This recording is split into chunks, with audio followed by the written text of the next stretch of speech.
Hey guys, it's Chance with Midnight Vape Reviews, and this video is going to be about how to rebuild a Protank coil. The only reason I'm doing this, and I know there's going to be another video coming up today, but I've gotten a few people asking me how to make a coil, how to rebuild a coil, etc., etc., so I'm going to take you through this process. It's very simple, even for a noob. All you need is your Protank coil, a pair of tweezers, your Kanthal wire, a medium of some kind to wrap your coil around, which in this case is going to be a micro coil, which is a 5/64 drill bit. This is just duct tape to hide the actual cutting portion of the drill bit. And if you want to do it right, you're also going to need a torch of some kind, something to throw some heat around. So because of the awkwardness of this, I'm not going to be able to show the torching portion, just because it's going to be very, very difficult, but the idea will be there. Very simple. I mean, and these coils that you're going to be making, I mean, it's the same kind of coil you could use for an RDA. This is a 28 gauge twisted macro coil that I'm going to be installing on my RDA for the review, but this is just for those of you who don't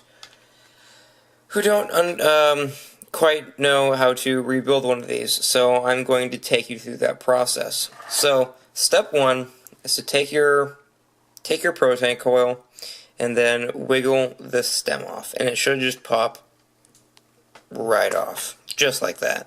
And then you have the stem and the little silicone piece. And then from there you can see the coil inside. This was actually a little dinky thing that I decided to do to make a sub Protank coil. It didn't really work all that fantastic. So what you're going to do is see the bottom here. You're going to take out this bottom pin.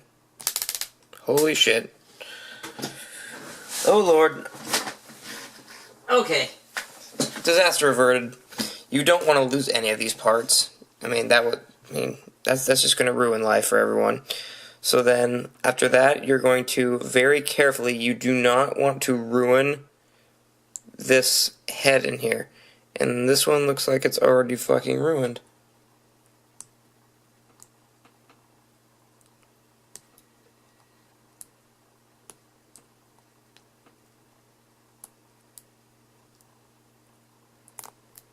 Okay, never mind, we're good to go.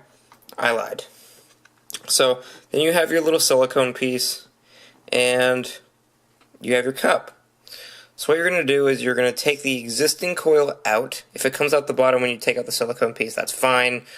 There's no biggie. It looks like I'm going to have to use some tweezers to get this one out. Damn it.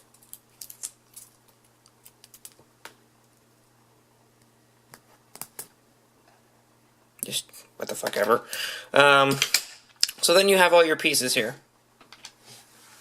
So the next step is to take your Kanthal, and 6 inches should be more than efficient. I usually just take the roll and unwrap one revolution, and then you're going to take something to cut it, wire cutters, whatever, flip it. And then you have your strand of Kanthal. This is 28 gauge Kanthal. When you're building your Protank coils, you want to take gauge into account. The lower the number, the lower the resistance is going to be. Most people like to use 30 gauge for Protanks, but I like the beefier coil that 28 gauge produces. On a lot of websites, if you don't know your Kanthal, they're going to tell you to get 32 gauge, but that's complete bullshit. Get 28 gauge. It is the most versatile wire you can acquire for building any form of coil, period, in my opinion. And of course, that's all subjective. So what I'm going to do is take a lighter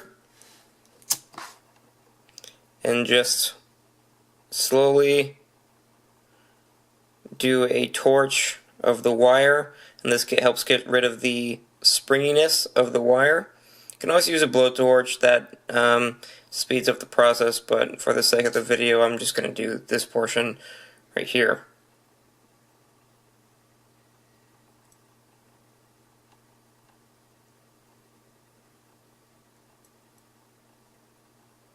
and that should be sufficient. I know some of that was off camera, my apologies. So, also I like to take my finger and lick it, and then slide it along the wire to make sure no residual heat is left over. So you're going to take your bit, 5/64, hold it here, just like this, and then you're going to do 11 wraps. Make sure they're tight. So there's 1,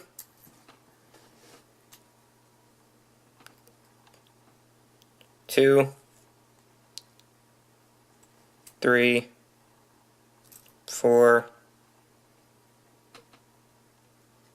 5, 6, 7, 8, 9, 10, 11. And then what you're going to do after you've done that last wrap is bring it up and hold it really tight, and then you're still holding tension on it, you're going to bring it back down. So then you should get a result just like that. And what you're going to do is you're going to put your fingers together, well, on the bit rather, you're going to press it together, and you're going to try to smush those coils together as good as possible. So then the next step is the torching process. You do not have to torch it, but dry burning these coils inside of the Protank heads is ill-advised because of this little silicone, I don't know, piece of resistance, well, non-conductive material, because it will burn it, and you don't want that because then it tastes like burnt synthetic material, and that's not fun. So what you're going to do is take your torch, you're gonna light the flame,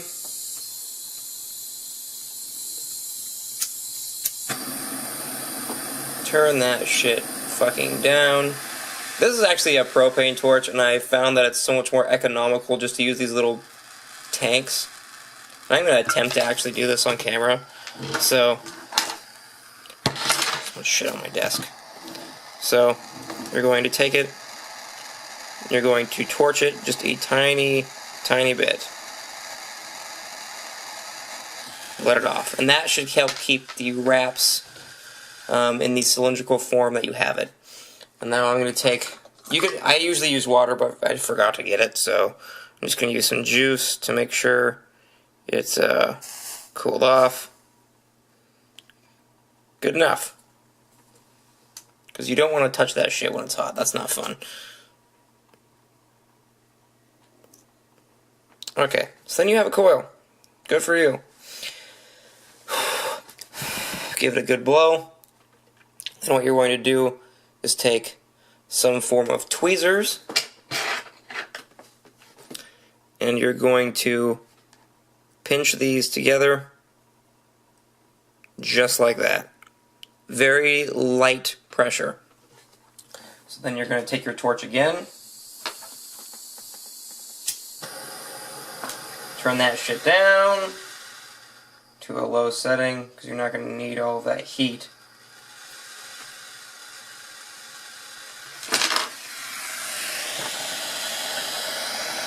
And then you're going to torch these coils into position just like that and get them nice and red. Like that.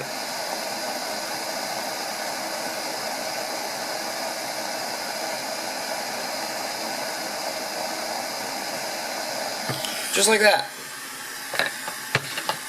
Turn that off. That's all you should need to do with that. So now you have a perfect coil. Yay! Perfect micro coil. Also, lick your fingers again. Make sure that shit's cool.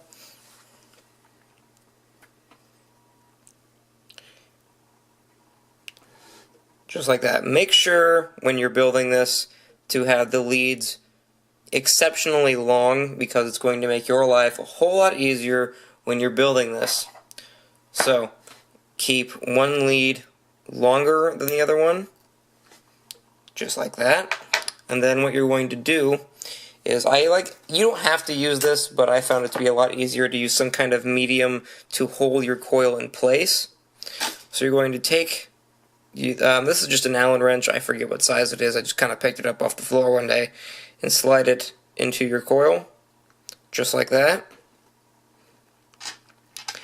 Then you're going to take your cup and place both leads straight down the center with your coil inside, just like that.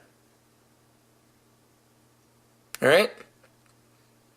So, after that, you're going to hold, this is why this medium is wonderful to hold in your coil.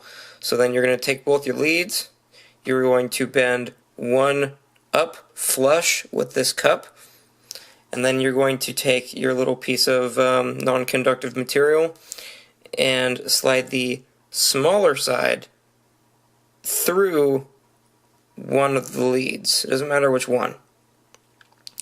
And then you're going to very carefully scoot this in. This is going to be a lot tedious, a lot more tedious if you don't have something to hang on to your coil, because it's going to move it around and possibly deform your coil, and that's not what you want. So I always suggest using something to hang on to your coil when you're doing this. So now that you have the silicone cup in, you're going to bend this one down, and you're going to take this pin and gently muscle it in. It's kind of an oxymoron to say, to gently muscle something in, but oh well. But there you go, and then it should just pop right in like that. Then take your cutting tool and snip those leads as close as possible. Just like that. And now you have a reformed coil inside of your Protank. So, damn. Okay, so after that, you're going to need some kind of wicking material. I would always suggest cotton. Cotton is wonderful because it's easy to replace, and you get the density out of the cotton that you're looking for. And I'm going to get a better piece of cotton because that's just like cotton webby. So, you're going to take your cotton,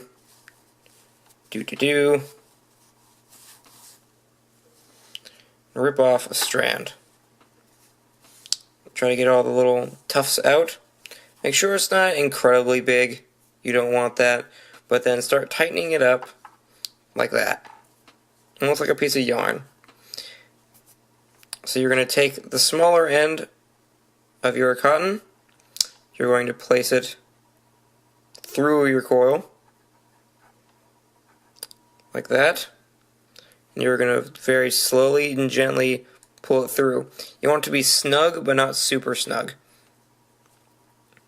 As in, you don't want your cotton to move around, but you don't want it to be extremely difficult to get in either. So just like that. Then what you're going to want to do is take whatever clipping tool. I always prefer fingernail clippers because they're great for cutting small stuff like this. And I always like to line up the clipping tool with the cup and slide it into the cotton that way, then bring it out and get it flush with the outer disc of the cup. And you're going to clip it so that the cotton is flush with that little disc. And you're going to do the same thing to the other side. Just like that. And then a trick that I have found to be rather useful is to take a tiny bit of juice, wet the actual coil down and the outside cotton, and then take a lighter and then flash off all of the little extra burrs that are on it. You don't have to, but it makes life a lot easier.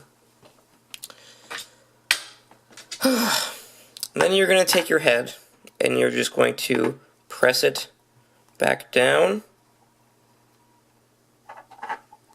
like that. Make sure it's nice and snug. Make sure there's no more open space that you can see through the silicone. And then you're going to take a device of some kind.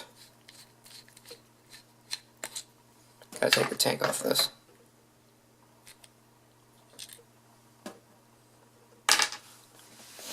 Something to screw it onto, and stick your atomizer into whatever device you're using, and then you can see it work when you engage it. There you go. Very nice vapor coming out of that. And this resistance is at